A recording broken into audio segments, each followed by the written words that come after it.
Stories to laugh, think, and drift away to.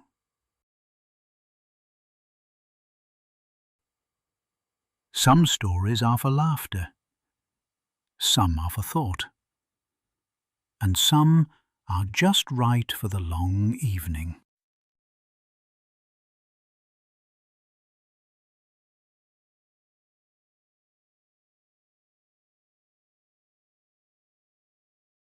There are evenings in Lovikka when the river does most of the talking.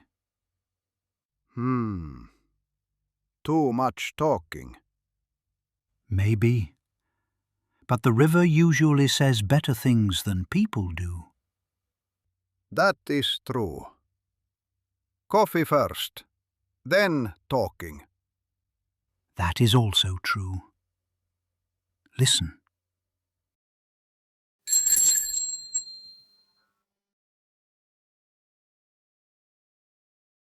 Evening. Evening, Vilho? Who was that? That was Vilho. He looked pleased with himself. Vilho often did, especially when he had already found a way out. A way out of what? The military. Or at least, that is how the story was told. That sounds like Vilho. The officer told the men to disappear into the forest. Branches, moss, leaves, anything that would make them harder to see. And Vilho? Vilho looked at the branches. He looked at the moss.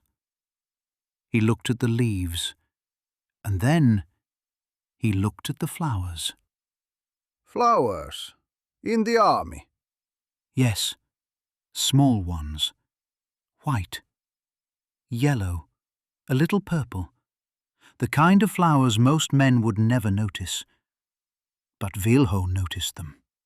That was his mistake. Or maybe not. He picked a few, then a few more, and very calmly he placed them in his helmet. That is not camouflage. No, not if your goal is to stay in the army. When the officer came back, the men were standing in the forest, trying very hard not to be seen. Branches on their shoulders, moss on their sleeves, mud on their boots. And there was Vilho, calm as ever, with flowers in his helmet. Ah, now comes the shouting. Yes, now came the shouting. The officer stopped, looked at the men, looked at the trees, looked at Vilho.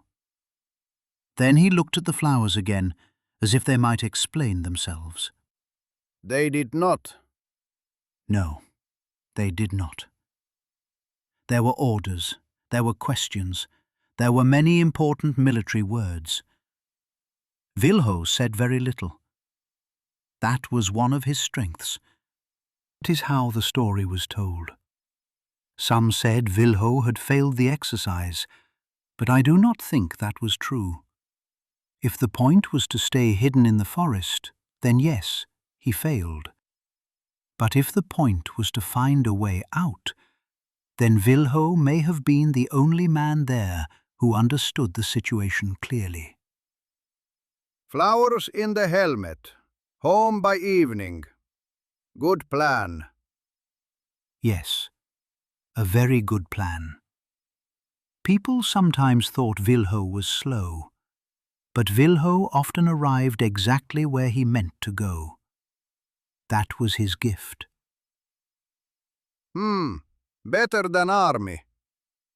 Much better than army, and better than shouting. The river understood him better anyway.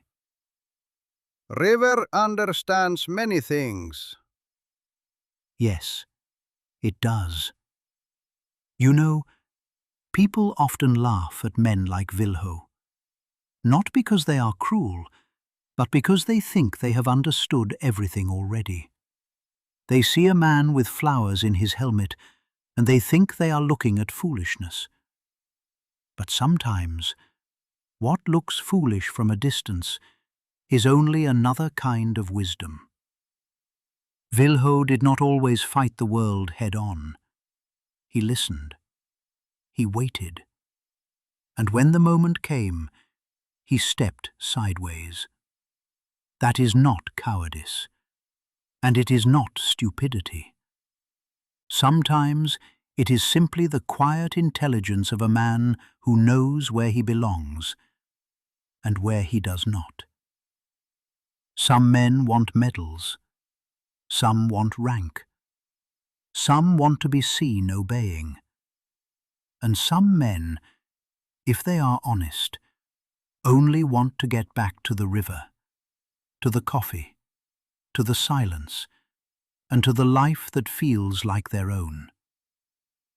Maybe that is why the story stayed. Not because of the shouting, not even because of the flowers, but because most people deep down know the feeling. To stand in the wrong place and dream quietly of home. And perhaps that is why the river still remembers men like Vilho, because it knows the difference between a man who is lost and a man who has already chosen his way back. Funny thing, by the time a story is told properly, the coffee has usually gone cold. That is all right. The fire grows smaller, the voices grow quiet, and the river can take it from here.